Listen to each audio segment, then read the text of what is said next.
What's going on, Port fans? Welcome back to another video on my channel, and today we'll be reviewing Port Adelaide's clash against Sydney from round 2. It is a great day to be a Port fan because Port Adelaide bet Sydney by 23 points at the SCG, and what a win it was. So let's dive in and have a look and see what exactly Port Adelaide did right in round 2. That's how you do it, Port fans. That was a great game of footy, a great atmosphere at the SCG.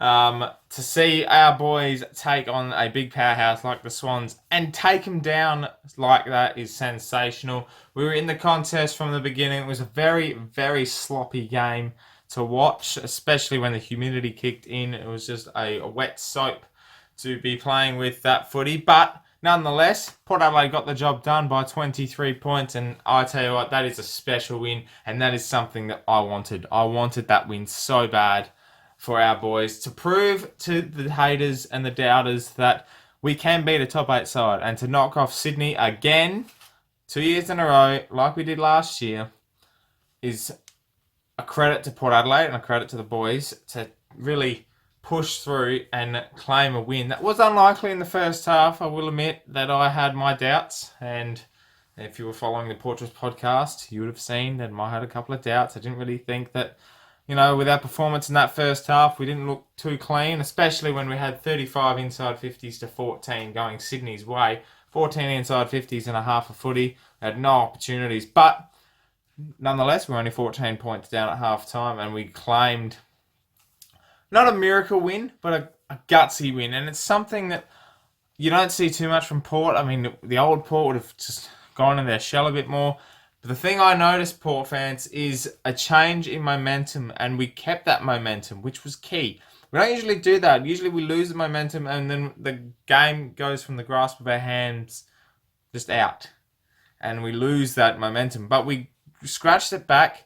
We took the game on, and in that third quarter, with the leadership of Travis Boak and Ollie Wines, of course, as well, it was just brilliant to watch. And the smile on my face was priceless because we took it on against a powerhouse, and we can say we bet a top 8 side because when the game was played, Sydney was in the top 8. So, there it is. That's a monkey off our backs. You move on to next week against the Brisbane Lions at home. You should, and I say should, go 3 and zip. And you move into a couple of games against Essendon and Geelong away and home. You're looking after round 5, you could be 3 and 2, 4 and 1, even 5 and zip. 5 and zip would be nice. But that's then. This is now. And Sydney, well, they took it to us big time, especially in that first half. And I want to dissect this first half a little bit because it showed something a little different. And there's 2 things I wanted to point out. One was the fact that our back 6 was under extreme pressure, and they handled it with class and execution. 35 inside 50s, yet Sydney only had 12 scoring shots in that first half, and only got a breakaway of 2 goals such and such every so often. And I tell you what, while watching that first half, pillows were thrown. Every time we got a goal back or we clawed our way back, they'd kick an easy one. And just those sorts of things made me angry. But obviously in a high-pressure game like that, everyone has a little bit of emotion. And I threw a couple of pillows, that's for sure. But the second half was a lot better. Port Adelaide definitely dominated that third quarter immensely. That quarter was sensational. To go from 4 goals 4 all the way to 11 goals 6, 7 goals 2 in a quarter. Port Adelaide dominated, and it was setting the tone, really, because I really thought the game changer for me was Charlie Dixon in the ruck. Started off with Westhoff, and we thought Dougal was going in there, and Westhoff looked, I don't know, he looked okay in the ruck, but I don't know whether or not he couldn't read it as well as Sinclair, or he just couldn't get execution out of the ruck properly. But Dixon, he made that ruck spot his own. He took it to Sinclair, he got his own hit-outs, he even got his own ball. He won his own ball, got clearances, set up a couple of goals. He was enormous in the ruck. And he didn't get a lot of credit because there was key people across the whole ground that really stood up in high-pressure situations. And it was a four-quarter performance in a way of we just kept at it and we just kept attacking that ball. And it was good to see. That's what we want. If you're in a tough situation, just keep getting at it. And I think the mindset at halftime changed because we were playing, as Ollie Wine said in his interview after the game, we were playing dry weather footy when it was damp. Well, not damp, but it was dewy. It was very humid, and the sweat on the ball. It was just tough to execute properly. And I think we changed our mentality to kind of a wet weather play and just that surge football where you just playing in numbers and then you're just working your way around the ground, and we certainly executed that brilliantly. The only problem is that first half, too many players went quiet. And I think now that, you watch the two halves, you see those players that went quiet in the first half, they resurrected and they became more involved. Players like Wingard, Robbie Gray, Travis Boak, Marshall came to life in that third quarter as well, and he's an absolute star, isn't he? He's phenomenal. But the one thing I want to point out the most, and as I mentioned, Travis Boak and Ollie Wines, their leadership yesterday was phenomenal. First class leadership to bring their players up from a rough situation and to execute a win like that is top class. And Ollie Wines having 28 odd possessions after quarter time, 35 for the game in total. That's true grit from a player who's going to be an absolute star and our future captain. Ollie Wines was sensational. The funny thing is as well, Buddy Franklin kicked 4 goals yesterday, and we really looked on in that first half, but we shut him down. Dougal keeping him to only the 4 goals.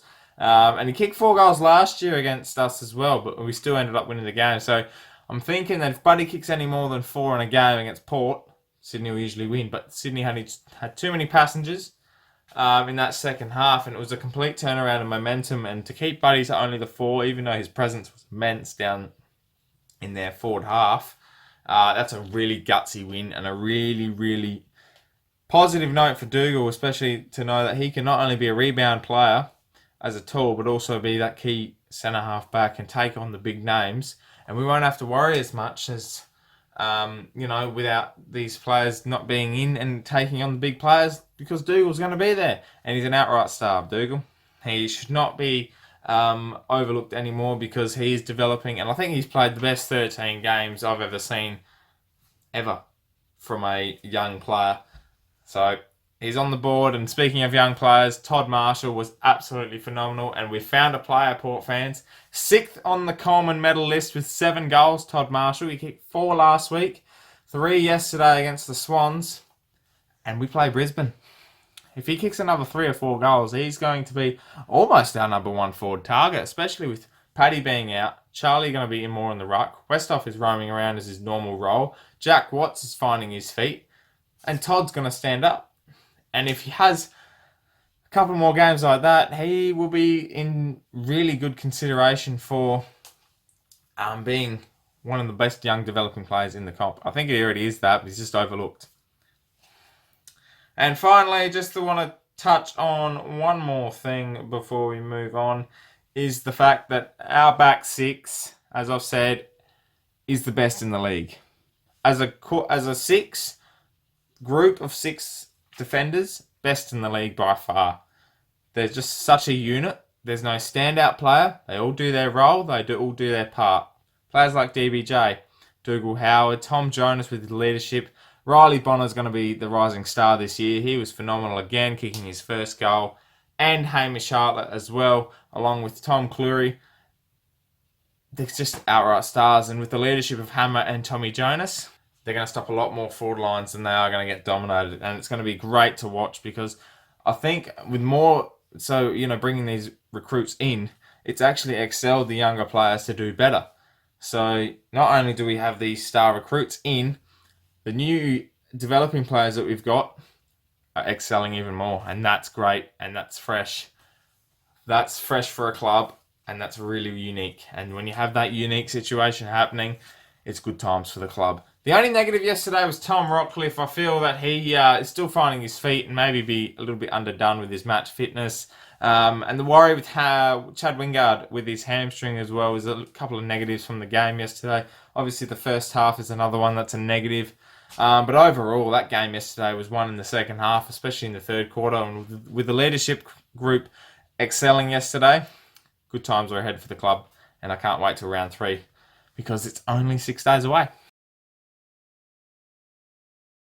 Rightio, time for the pair votes for this week, and I tell you what, it was hard to give 5 votes. It was a great team win again. There was no real standout player other than a couple that I'll mention in a minute. But obviously, as you know, for the pair votes, you've got 5 votes for 5 players get votes for a win, 3 votes go for a loss. So starting with 1 vote, Robbie Gray in the second half was phenomenal. Ended up with 26 disposals and a goal. Was terrific around the ground, especially playing more in the middle, and 10 tackles for Robbie Gray. That's brilliant. Definitely as well, 119 fantasy points if you're in the fantasy league. Time to pick him up, I think. First game back for the year, did pretty well. Tommy Jonas's leadership in the backline was absolutely phenomenal. He had a brilliant day yesterday and probably was overlooked by a couple of others with jobs like Dougal Howe and Tom Cleary having the job of Buddy and other players as well down in the forward line. But Tom Jonas's leadership yesterday was great, and it was good to see him finding some form. Number 3 votes goes to Charlie Dixon in the ruck. He was absolutely phenomenal yesterday, I feel, and he was the game changer for me for Port Adelaide to win that game. His middle work was phenomenal. He still gave us an option down forward when Westhoff was in the ruck, and he was just his big presence with the clearances and around the ground as well with his stoppage work. Too classy, and you might see him in the ruck a little bit more. Hopefully not too much, especially with his ankle worries from previous years, but for now, he's doing the job really well. 4 votes goes to the skipper, Travis Pike. Another phenomenal game from the skipper, especially in the third quarter. He really lifted his pressure around the ball, and in the forward line was great. 2 quick goals in that third quarter to really bring us back within a goal. They were captain's goals too, and he's having a great start to the year. So 22 possessions as well for him. It was great, and I think also 7 score involvements, which was phenomenal for the skipper. 7 score involvements, and we had 24 scores for the game. So nearly a third of those was from Travis getting involved. And 5 votes goes to the vice captain of the Port Adelaide Football Club, Ollie Wines. He was absolutely brilliant yesterday. 35 disposals, 28 of those after quarter time. He also kicked a goal as well, which was crucial in that first quarter. And he was just everywhere around the stoppages and really led from the front in the middle. So that's the votes for round 2. Well, Port fans, that wraps up this round 2 review of Port Adelaide versus Sydney. I hope you've enjoyed this review, and if you're new to the channel, please subscribe for plenty more Port Adelaide content. And if you're listening on Spreaker from the Port Fan Radio Network, thank you very much for tuning in, and let us know what you feel of this game. Tune in for the preview from the Brisbane Lions on Thursday. Obviously, it's another big game, I feel. I think Brisbane are a very classy side. They're a very young side, and they can come in with a little bit of hope. They did come here and nearly scare us last year. So not to be overlooked, the Brisbane Lions, but I can't wait for round 3 on the Saturday. That wraps up this review, Port fans. Tune into the Ports podcast 8 p.m. on Wednesday night, where we'll be reviewing and previewing last week and this week's game. It's going to be a good week, and I can't wait to see you all at Adelaide Oval on Saturday. Thank you very much for tuning in once again. My name is Anthony, and obviously, come the pair.